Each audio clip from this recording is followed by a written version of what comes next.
के मौसम में औरतिया अपना पति से परेशान बिया कहतिया कि ये सखी देखो ना हो ऐसन भातार बा ऐसन रंग डलले बा हो आ कैसे कहतिया हो अपना ही फगुआ खेलब ये सखी अरे ऐसन बेलूरा से आखिर का है औरतिया कैसे कहतिया कैसे हो तो रंग महा डोलले बावे भीतरी पीछा कारी के हुड़ा से तो रंग महा डोलले बावे भीतरी पीछा कारी के हुड़ा से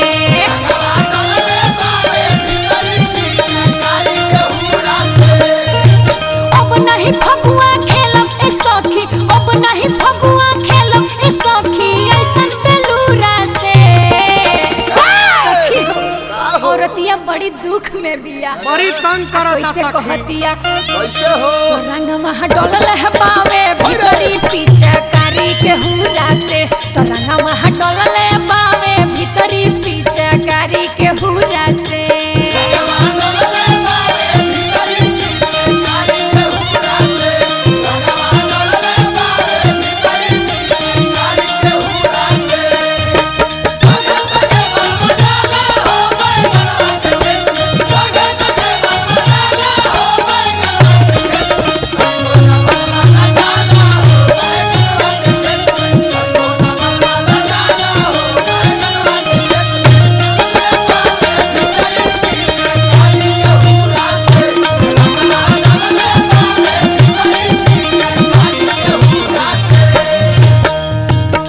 अरे होली में मैं चोटी के भट्टी घूमता हो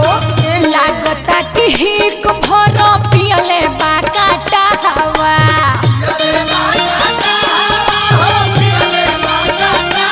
एहो जहाँ मन करे रंग डाल देता तावा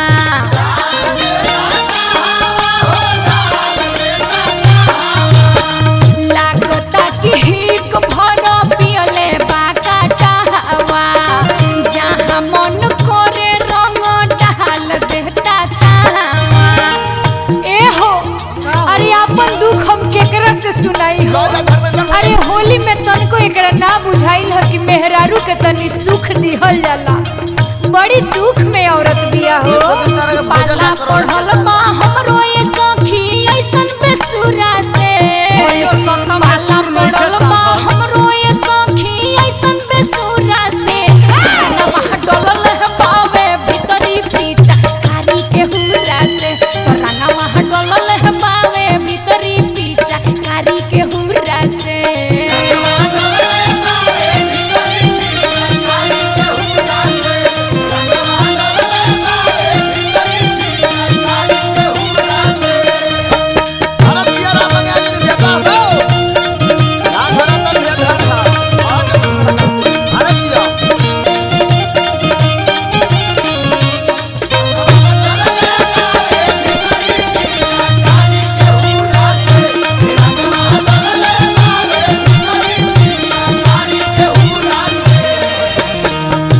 सखी हो अरे अपन दुख जाके अंजनी रमा गया भाई के लगे सुनाए औरतिया कहतिया कि तनको एकरा लाज शरम नइखे हो बाप रे बाप ऐसन होली में तंग कइले बा लाज ना लिहाज ई तो पावे हो बेशरमी आए है को के बाल चोरी ई उ पहाट देहता गरमी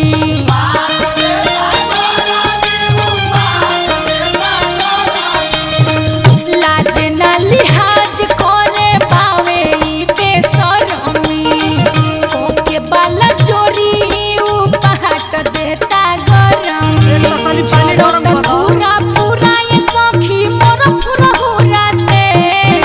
आ छोरता पूरा पूरा ये सखी मोर फुरहुरा से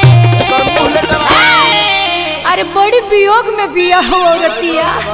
कहतिया कि ये सखी अरे जो तो हम जानती जैसन बेलूरा से हमर संगत होई नु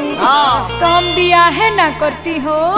नमः डोलल है पावे भीतरी पीछा कारी के हुरा से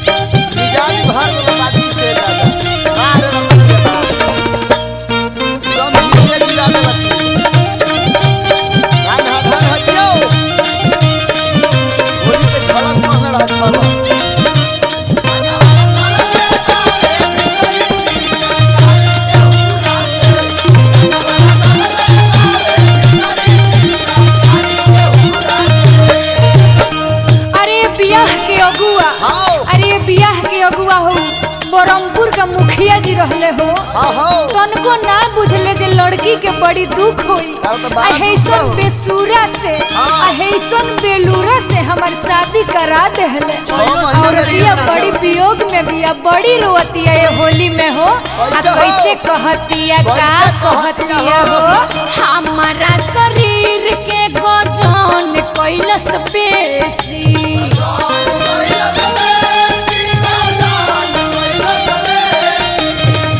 मन ले न बात ई तो रंजे परदेसी ए हो हमारा शरीर के गजन कैलस बेसी मन ले न बात हमारे रंजे परदेसी पांडे प्रियंका के नसल से देहिया नारी के कूड़ा से पांडे प्रियंका के नसल से देहिया नारी के कूड़ा से पूरा इतर छिड़कता दुख में बिया हो ओहो। का कहतिया आहो हरे पांडे प्रियंका के नसल से देहिया